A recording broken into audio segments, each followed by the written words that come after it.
Good evening students. बच्चों, ये हमारा सॉलिड स्टेट का बहुत थोड़ा सा पार्ट रह गया था। इस टॉपिक में हम वो सॉलिड स्टेट का छोटा सा पार्ट कवर करेंगे। हम पढ़ेंगे इसमें packing in 2 dimensions. Packing in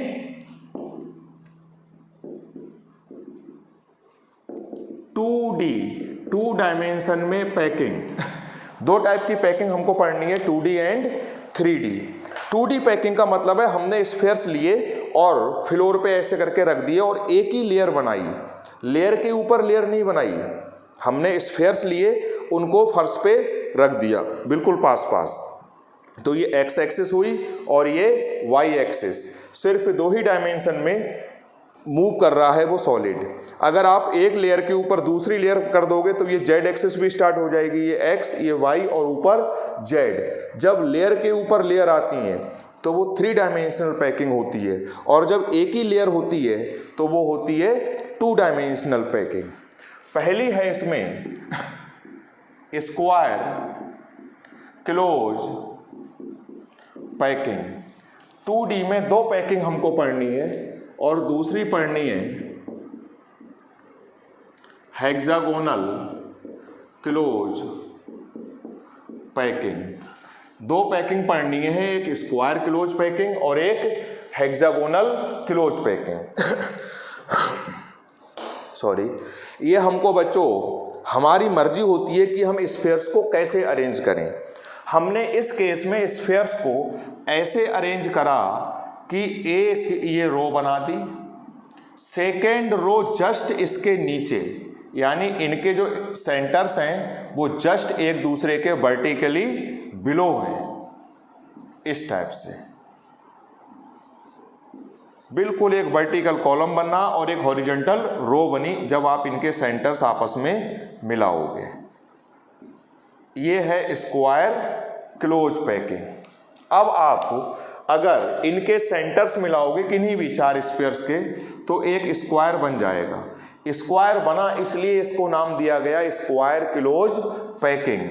अब जैसे मान लो ये हम स्फीयर्स की बात कर रहे हैं, ये जो स्फीयर जो मैंने अंडरलाइन करा है, इसको चेक करो कि कितने स्फीयर्स आपस में टच कर रहे हैं, कितने स्फीयर्स इसको सराउंड करे हुए हैं। सराउंडिंग स्फीयर्स का मतलब होता है कितने उसके सरफेस को टच कर रहे हैं।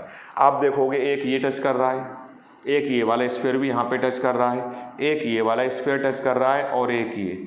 तो इसका कोऑर्डिनेशन नंबर हो जाएगा 4, यानी स्क्वायर क्लोज पैकिंग में कोऑर्डिनेशन नंबर 4 होता है।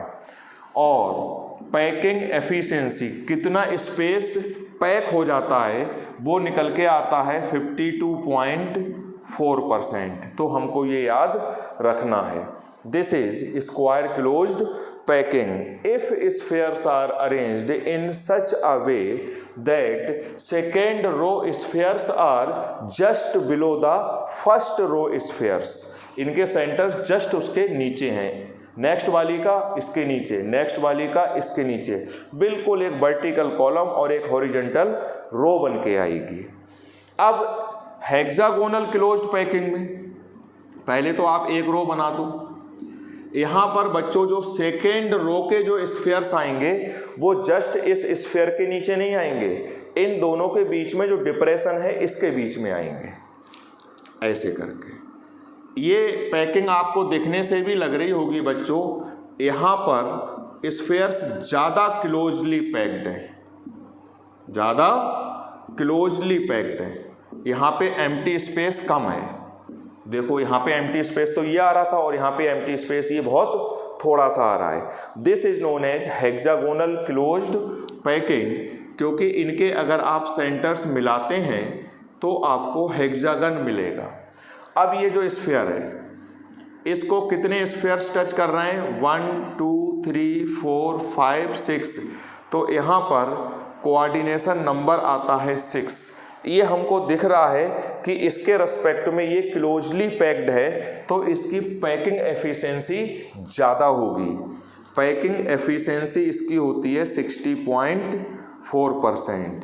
ये हो गई हेक्सागोनल क्लोज पैकिंग, शॉर्ट में बोलते हैं इसको HCP। अब पैकिंग इन 3D, बस लास्ट टॉपिक है ये।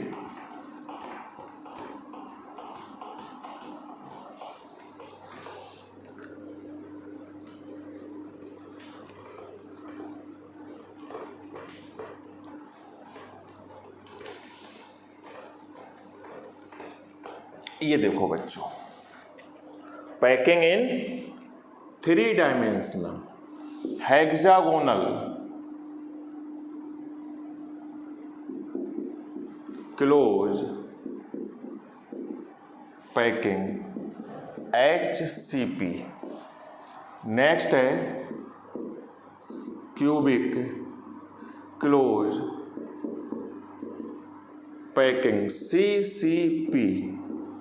क्यूबिक क्लोज्ड पैकिंग और हेक्सागोनल क्लोज्ड पैकिंग। यहां पर बच्चों क्या होगा, लेयर के ऊपर लेयर होगी। अब हेक्सागोनल क्लोज पैकिंग की अगर हम बात करते हैं, यहां पर 3D है। 3D का मतलब है एक लेयर बनाई आपने, उस लेयर के ऊपर लेयर, फिर उसके ऊपर लेयर, फिर उसके ऊपर लेयर, तो एक बॉक्स जैसा बन जाएगा। This is known as 3D packing. अब लेयर के ऊपर लेयर रखना आपके इंटरेस्ट पे डिपेंड करता है कि आप लेयर के ऊपर जो सेकेंड लेयर है उसको कैसे अरेंज कर रहे हो। जैसे मान लो ये स्फीयर, मान लो मेरी उंगलियां, एक केस तो ये है कि आपने सेकेंड रो रखी जस्ट इसके ऊपर ऐसे और ऐसे कर दो। एक केस ये था कि सेकेंड रो आपने रखी, यहां नहीं रखी, हल्का सा इधर हटा के। इन दो स्फीयर्स के बीच का ये जो डिप्रेशन है, सेकेंड रो इस डिप्रेशन में आ रही है, ऐसे ऐसे करके, ऐसे करके, यहाँ पे नहीं आके, ये तो जस्ट इसके ऊपर है, हल्का सा इधर शिफ्ट कर दो। फिर नेक्स्ट रो आई, इसके ऊपर नहीं आई, यहाँ आई, फिर नेक्स्ट आई, यहाँ आई। ये आपका अपना इंटरेस्ट है कि सेकेंड रो थोड़ा सा जस्ट उसके ऊपर रख रहे हो, या हल्का सा इधर लेफ्ट में घुमा के रख रहे हो, या हल्का सा इसको राइट में घुमा के रख रहे हो। इमेजिन कर पा रहे हो, ये जस्ट ऊपर है, ये मैंने लेफ्ट घुमा दिया अपने लेफ्ट में, और ये मेरे राइट में। तो ये आप पे डिपेंड करता है। हमको 2 पैकिंग है, 3D है बच्चों पैकिंग, आपको इमेजिन करना पड़ेगा, सिर्फ मेरी बात सुनना आप। इसमें हम इस रो, फर्स्ट रो के ऊपर जब सेकेंड रो लेके आएंगे, हेक्सागोनल की मैं बात कर रहा हूं, तो सेकेंड रो जस्ट इससे इधर इस डिप्रेशन में आ जाएगी, और जब इसके ऊपर थर्ड रो लेके आएंगे तो वो इससे थोड़ा सा लेफ्ट हो जाएगी। तो अब जो थर्ड लेयर और जो फर्स्ट लेयर है उसके स्फीयर्स एक दूसरे के वर्टिकली बिलो होंगे, जस्ट बिलो।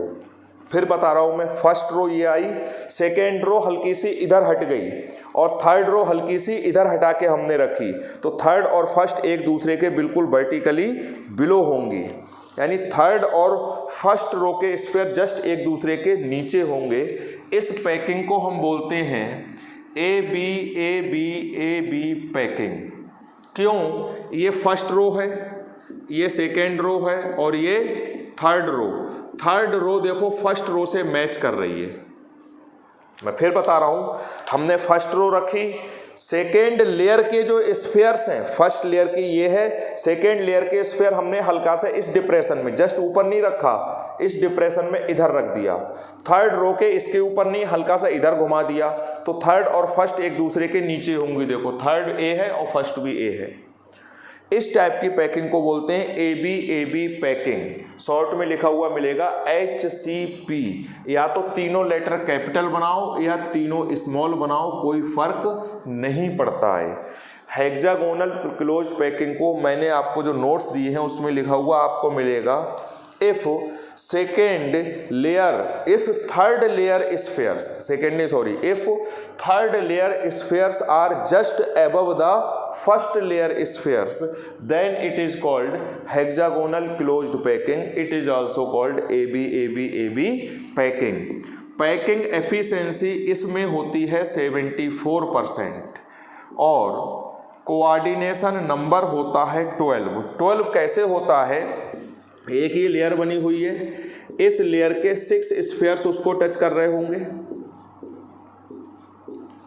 जैसे ये स्फीयर है 1 2 3 4 5 6, लेयर के ऊपर लेयर है, तो जो यहाँ स्फीयर होगा 6 स्फीयर तो इसकी इसी ओन लेयर वाले टच कर रहे होंगे, इसकी ऊपर की लेयर के 3 स्फीयर्स टच कर रहे होंगे, और 3 टच कर रहे होंगे नीचे वाली लेयर के स्फीयर्स। तो कोऑर्डिनेशन नंबर कितना होगा 12, क्योंकि इसके जो 6 तो ये हो गए, इसकी ऊपर की लेयर के ये 3 टच करेंगे और 3 टच करेंगे इसके नीचे वाली लेयर के। क्लियर हो गया?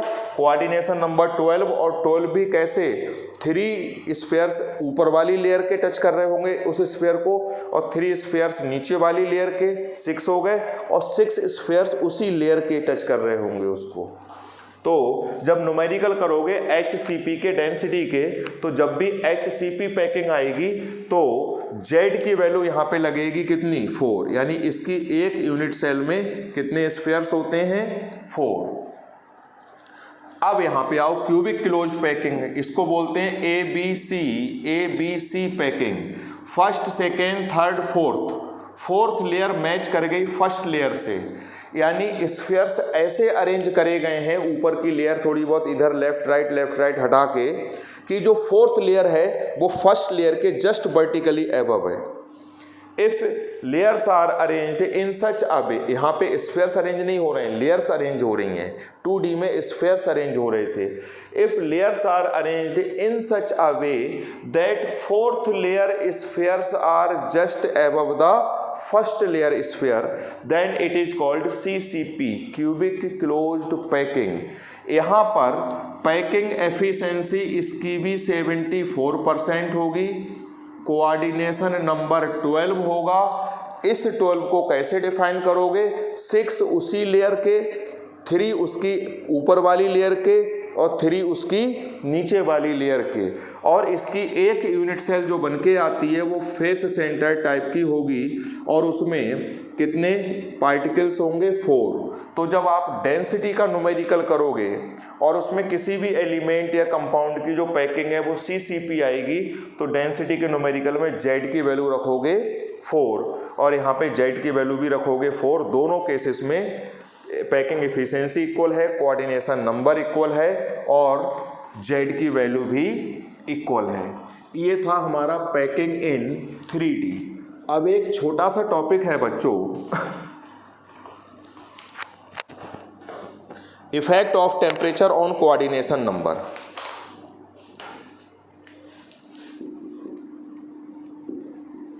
Effect of temperature on coordination number. मान लो हमारे पास एक सॉलिड है, सीजियम क्लोराइड टाइप स्ट्रक्चर है बच्चों। सीजियम क्लोराइड कंपाउंड की बात मैं नहीं कर रहा हूं, मैं कह रहा हूं हमारे पास सीजियम क्लोराइड यानी बॉडी सेंटर्ड टाइप स्ट्रक्चर है। कैसा है? हो सकता है ये कॉपर का हो सकता है एल्यूमिनियम का क्रिस्टल हो, लेकिन एल्यूमिनियम का बॉडी सेंटर्ड है।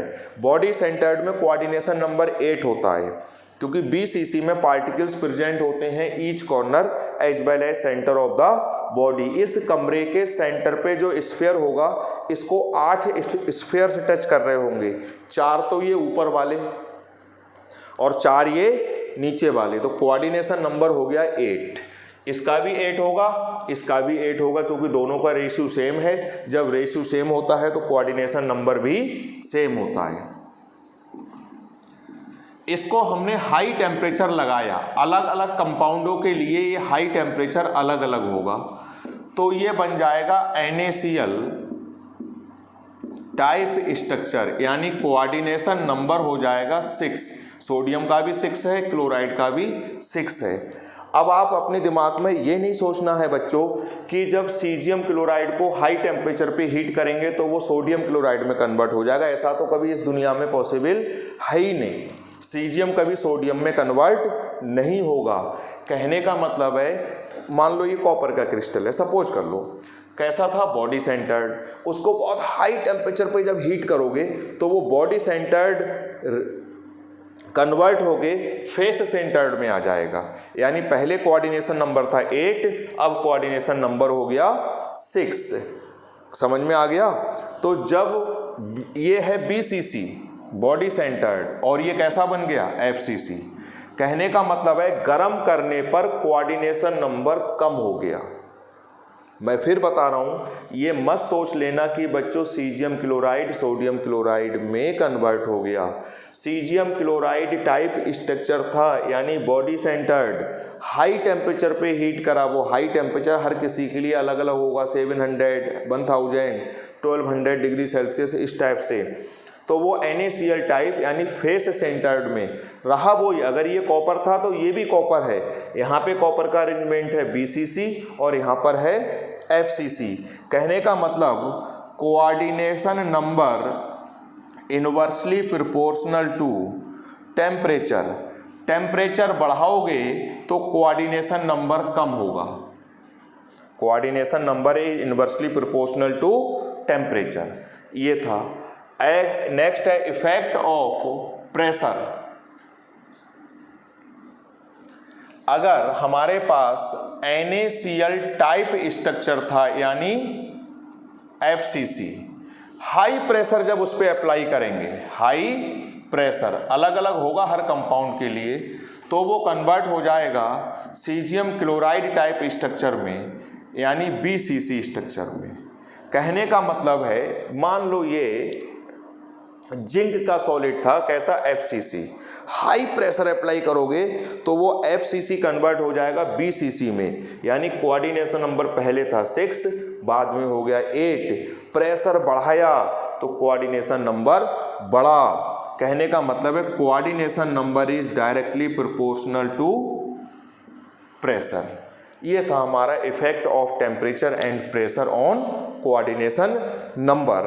चैप्टर हमारा बिल्कुल फिनिश हो गया। इसके न्यूमेरिकल आप करना। इसके बाद हम शुरू करेंगे P ब्लॉक, और P ब्लॉक में भी group of 15 elements. Thank you.